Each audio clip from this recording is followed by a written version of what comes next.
Hey y'all, so it's Queen Meek and I'm back. Duh. So I've been seeing this trend on TikTok, and the trend is to cop you some cop you some mainstays mirrors. I got these from Walmart for $7 a piece.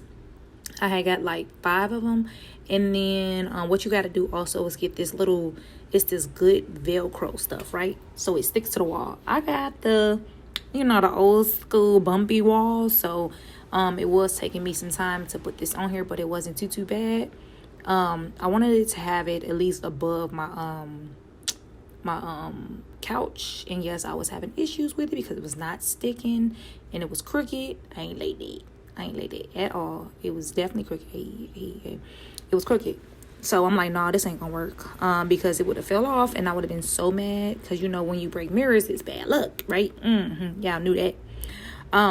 So what I did was got another piece basically, but like I said, it's a Velcro, so it's like 12 pieces. The one that I be seeing online is like the actual name brand, but I got this one from Walmart, so it was a little bit cheaper. It was like the name brand one is like $9. This one was like $6. I think I have a picture of the packaging and everything like that, but basically it gives you the different sticky parts. You stick it, and what I thought was just put the sticky part on the wall, and then also add the sticky part on the other sticky part on top of this. I don't even know if I'm making sense right now.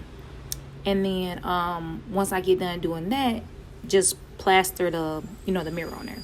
So some of the kids is out of school and this bus is loud over here and I'm late. So I ended up getting it. It got done. No issues. Bing. Then I'm like, oh, let me just paint some stuff. So I just got some random Goodwill little frames that I got from the store. Got some pictures. And this is the end result. I put the pictures in the picture frames and made my living room better.